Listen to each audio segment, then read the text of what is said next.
Educational Podcasting Today, the show that not only celebrates educational podcasters, but helps you learn how to create one yourself. Hello, my name is Jeff Bradbury. Welcome to Episode 1.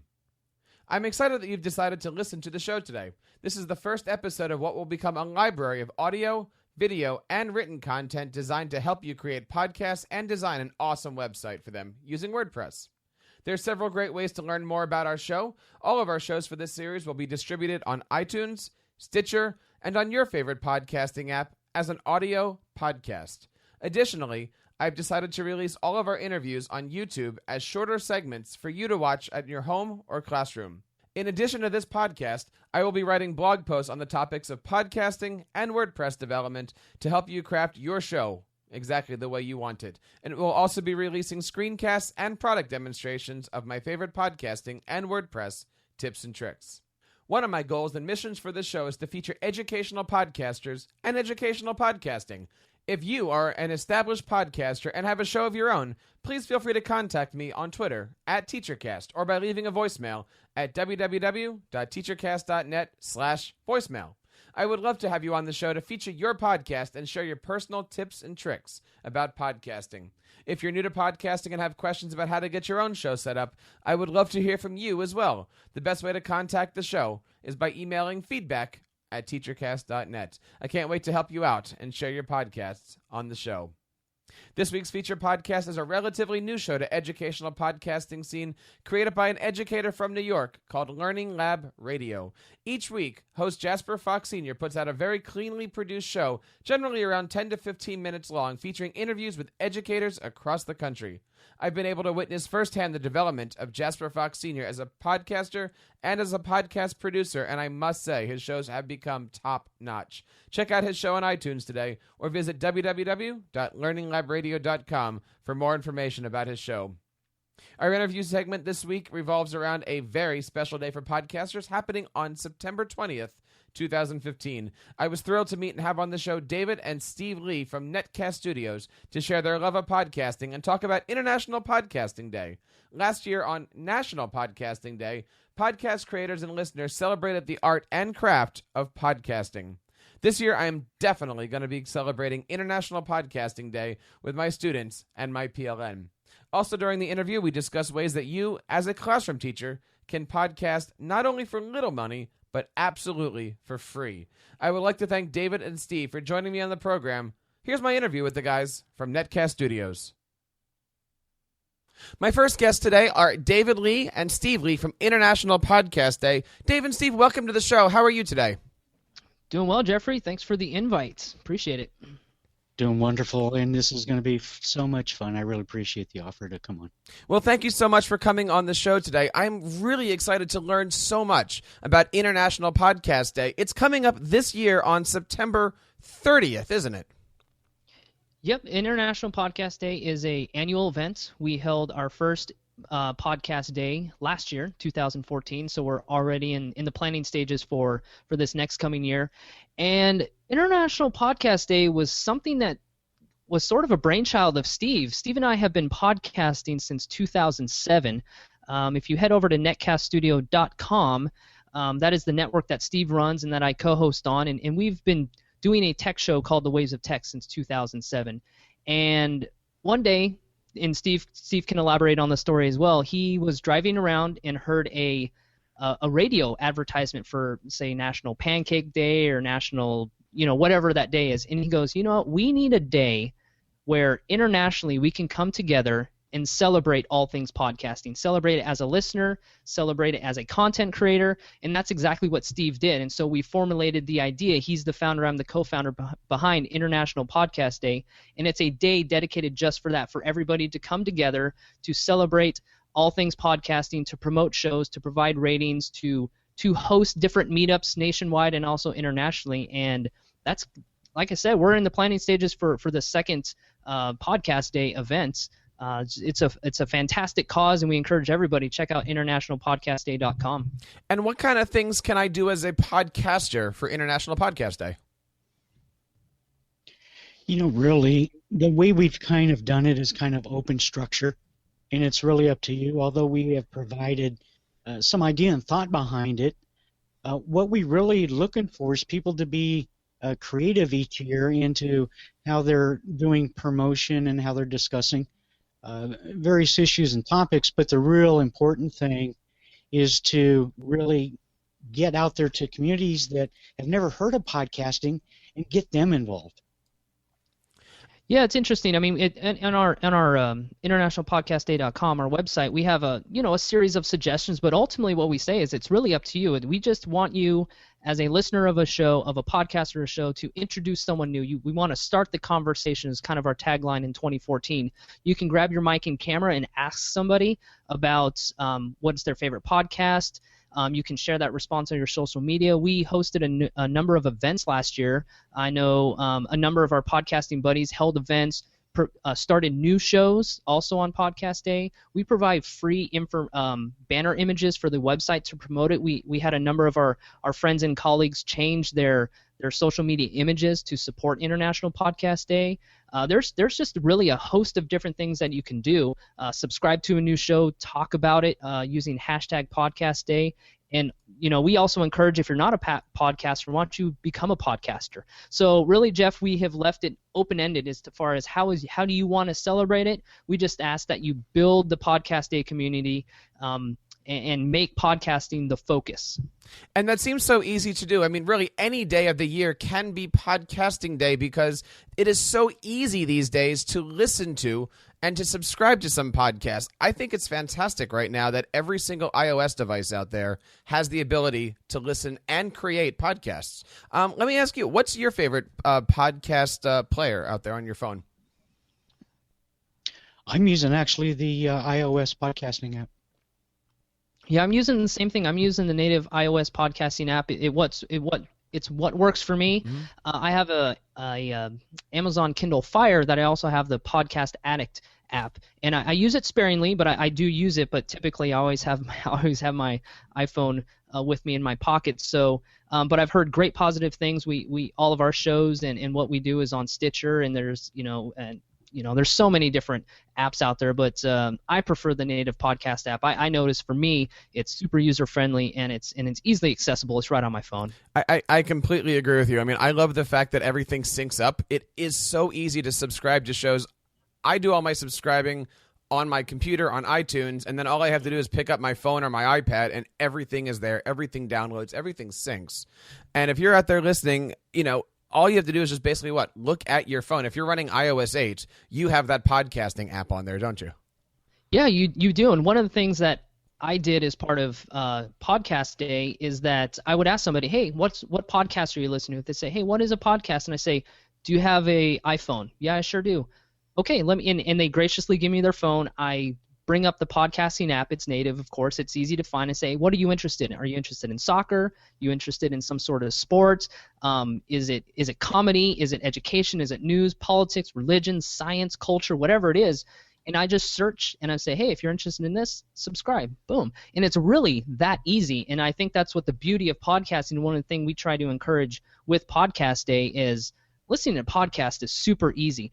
And by promoting it and saying that it is a on-demand, you can pause it. You're not going to miss anything. If you miss if you forget to DVR a show, you're not getting it until maybe the next season. And if you turn off the radio, say to go inside to fill up some gas at the gas station, you're going to miss the interview you're going on with your favorite sports player. With podcasting, none of that is a reality. You have complete control, and I think that's one of the huge things we try and press while promoting the podcast industry. I just love the fact that there are industries out there that are now copying podcasts. I mean, let's take Netflix, for instance. Recently, they just dropped their season 3 of House of Cards, all 13 episodes.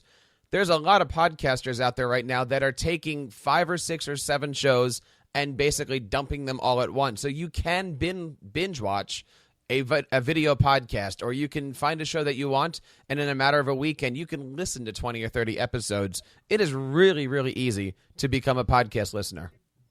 One of the torches I think we're going to pick up for this year for International Podcast Day is to really get the word out there and to get Google involved to have some kind of native application for its Android devices. That's one area that I think Android users really suffering is they have no native way. And if they see it on their phone, well, then they're going to subscribe to podcasts. If they've never known what a podcast is, they don't know to go get an app to listen to them. So it's really important that Google really picks up their pace and really comes up with something native for podcasting. Well, let's talk a little bit about that, because you're mentioning Google. There's a lot of teachers out there that are in Google schools using Google Apps for education. Let's say that I was a teacher and I was teaching in a room filled with Chromebooks. What are some of the ways that I can listen to a podcast on my Chromebook using native desktop browsers or Chrome browsers? Well, certainly the most non-preferential way is, of course, going to the website, but of whatever the podcast is. But that's part of the issue, is discovery. And one of the other things that we've done to help that discovery discrepancy that you're talking about, we've also launched twothumbsupmedia.com, which is a podcast directory service to look up various sites and information. But a Chromebook makes it real difficult without apps, doesn't it? It certainly does. The creation of podcasts is also something that teachers are looking into. What advice would you guys give educators out there who are saying, look, maybe for Educational Podcasting Day, I want my kids to create some kind of media and put it out? What do you guys suggest for even for students to use?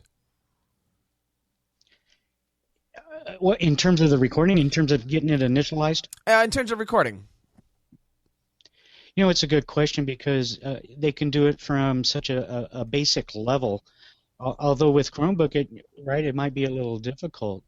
However, there's so much free stuff out there today. When we started in 2007, it wasn't the most simplest of things to really get a podcast going. But certainly they could use Audacity and a USB headset or a ATR 2100 microphone. Total cost of everything, what, $50, $60, and record it, and then learn how to, do their post-processing and launch it. I think those steps could be very simplistic, and they should probably be documented. I think there's a lot of teachers that are out there right now that are looking for ways to get into this or learn how to create video media. I know whenever people ask me, I've had a couple of questions of, you have an iPad cart, how do I podcast? Or I have a MacBook Airs, or I have iMacs, how do I get into podcasting? And the microphone you just mentioned is an absolute fabulous one, and I think we'll put it on the show notes here. I usually tell people to go out and get either something like an AT 2005, which is the mic that I'm using here, or also get an iRig mic. I think the iRig mics are fantastic, and you can plug those directly into an iPad or a phone or an iPod. And I think the iRig mics are $30, $40, depending on where you find them, maybe even less at Amazon.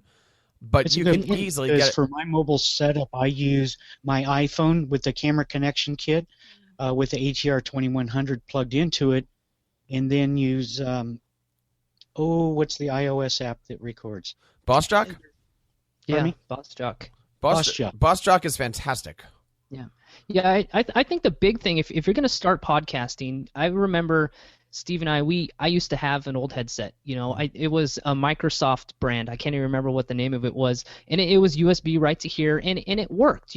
But I've also seen podcasters, the first thing out of the gate, they're slapping out $400 or $500 for the microphone. You don't necessarily need the top end things to get going in your podcast. You need content.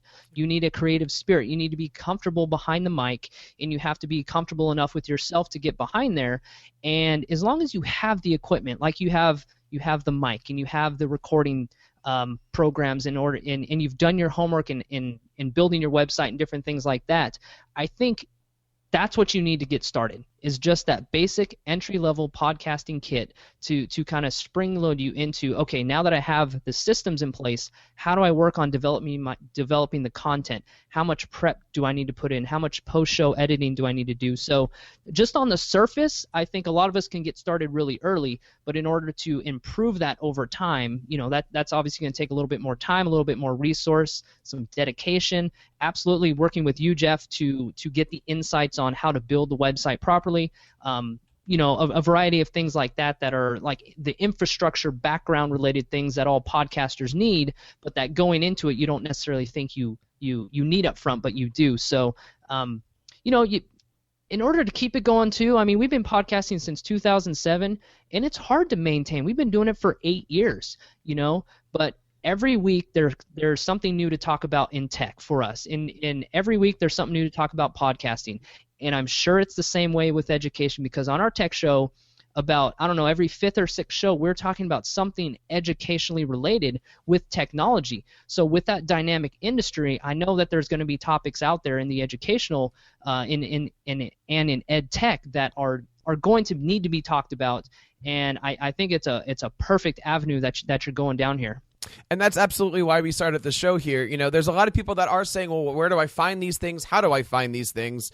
And, you know, we put together a website here. Let me see if I can bring it up here. But it's, you know, essentially it's shop.teachercast.net. It's my little Amazon store here. But literally on here, I have links to every single piece of equipment that I have and I recommend, from my microphones to my mixers to iPads to you name it. There are a ton of stuff here. Everything that you use goes directly to Amazon, so that way that's where your transaction goes. But it's over at shop.teachercast.net. And, you know, again, the questions always come into me, and I'm sure you guys get this too. Can a classroom podcast for free? And my answer is usually, sure you can, but for $50 you can have a lot of good stuff, right? No, that's yeah. I'll let you take this, Steve. That's a perfect answer, and that was the same thing I would say. Yeah, I was going to say the same thing, and I think we're all in agreement with that. Is absolutely you can do anything for free. But you really want some quality, because, you know, you're teaching, right? And so you want the presentation and the absorption from the students or the teachers that they might be talking to be well received, and not something that they're going to pull out their earbuds and throw away. So you got to do that. I think the other part of this is also not necessarily to get too wrapped up about the tech, because the tech has become so much simpler nowadays. But it's also to understand, and if we're talking about students, it's the whys and the process and the hows. And I think it's really important that they understand those details and the flows of how you get from point A to point B for an educational process. Yeah, it can be very frustrating when you get absorbed and sucked into and scared, in essence, about the tech behind it. You know, and I know plenty of podcasters, and if any podcaster is honest, over time they've learned how to have a better workflow. They've learned which equipment's working, which mixer to use. Okay, I want to abandon that. I want to move something else. And so it's just, in essence, like in the classroom, I see it is, you know, you have these steps. You have to learn this before you can move to the next step, and then you continue to build that foundation. And that's one of the big things that we can say as podcasters, and in understanding our workflow and what equipment works, what doesn't, which programs you're comfortable with. Don't be afraid to mix it up, but also don't be afraid to go back to what you're doing if it's working for you. Find your workflow that's going to produce a quality product at the end of the day for you, something you're comfortable doing. And that's such good advice, because can you podcast for free? Yes. I know people that started off on WordPress.com or some free site. They took their audio file, they put it up in Google Drive, put it all together, and yes, they had a free website with all of this stuff. And then, because they wanted to really expand, they had to completely scrap their website, start somewhere else, completely find audio hosting. And I know with myself, I mean, we've done over 500 episodes or so here on TeacherCast, and it is constantly evolving from audio to video. Mm-hmm. I'm just sitting here looking at this. Like, this is sitting here. This was my first mixer that I used, the Behringer 802. And very nice. I'm sitting here on the floor is the 1202, which is a little bit bigger for 4 mics, and I gave that one away, and I'm actually sitting here next to the, what is this called, the 1802, which has 16 channels. And so you're constantly evolving here. Now, not saying that a classroom teacher has to go out and get that for their kids, right? Again, simple technology, simple microphones. You don't need to go through all those details. But if you are a teacher out there that's looking for some good equipment, something like, you know, a Behringer 802 or a 1202 really can get it good. I know I always recommend the iRig mics, or if you're looking for something more stable for the classroom, I usually recommend either the Blue Yeti mics or the Snowball mics. And I like the Snowball mics because they're lightweight, they're portable. I've seen classrooms, I don't know if you guys seen this, but I've seen classrooms where they've had the Snowball mics hung upside down in the ceiling and everything was wired outside. So that way all the teacher had to do was go on and flip a switch on the computer, and everybody in the room was able to be picked up by the audio mic. You know, one thing I think I bring to light too is the extreme. And I'll use us as an example. Over time, we've continued to build the studio up in what we're doing. So, we have $1,000, PreSonus mixer. We have Dolby processors and high-def cameras, although I'm not on them now. But we have a lot of equipment. And does that necessarily make our podcast better? No, it doesn't. It gives me more options, and I'm able to do a lot of different things, but it necessarily doesn't make it better. And that's where it relates to. You can still do it on a budget, but more importantly, on that budget is the content which is of most value. And let's wrap up with that conversation right there. The content that we're talking about, whether you are an educator at your house and you want to make a podcast, or if you're at your school, it really does come down to what are people listening to? The idea of taking your 30 kids and creating something out of it. I'll give you a good example here. I teach a course in rock and roll history, and the last project, our final project, they give them like a month to do. And they have iPads, they have Chromebooks, they have their iMacs, and their job is to make me a 10-minute podcast based off of a decade of the year. So we usually break off into like 5 groups.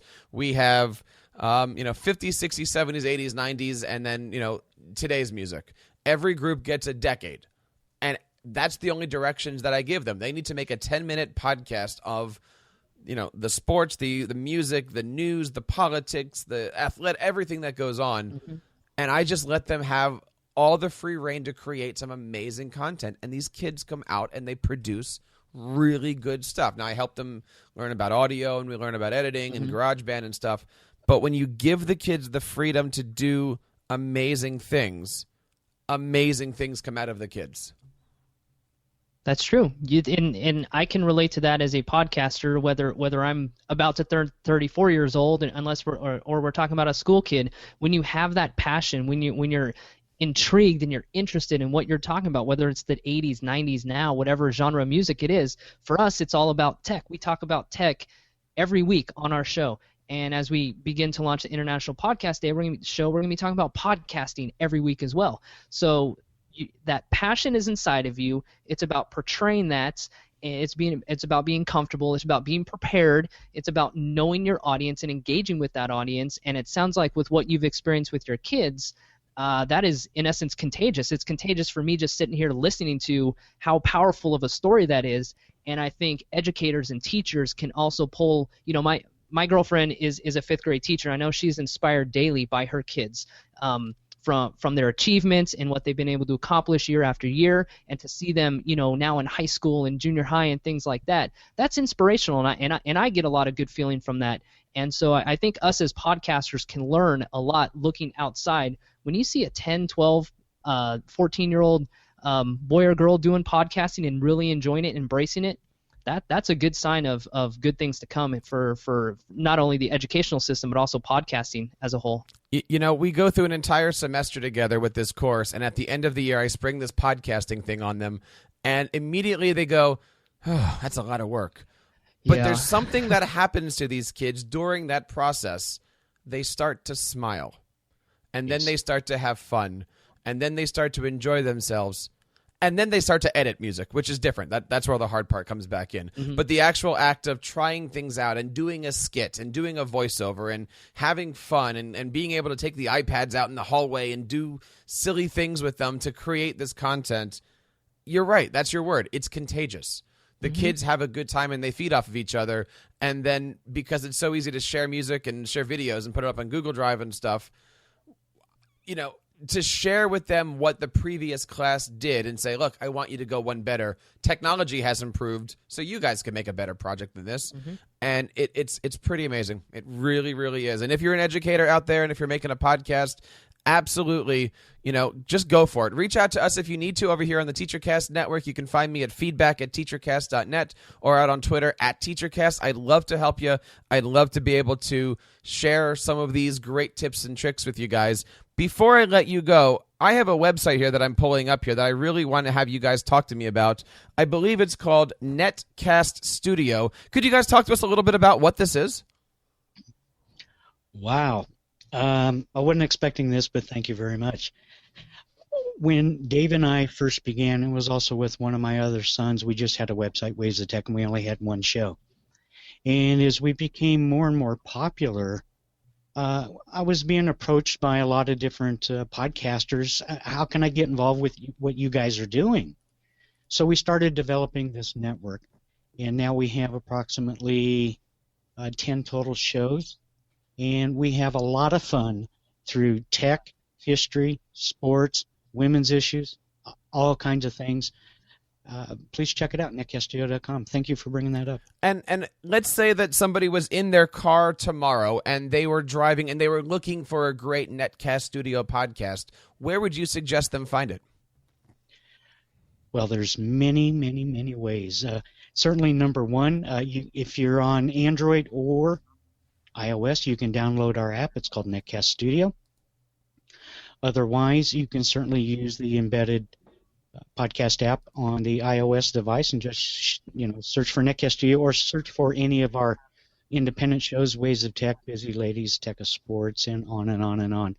And certainly, there's also Stitcher.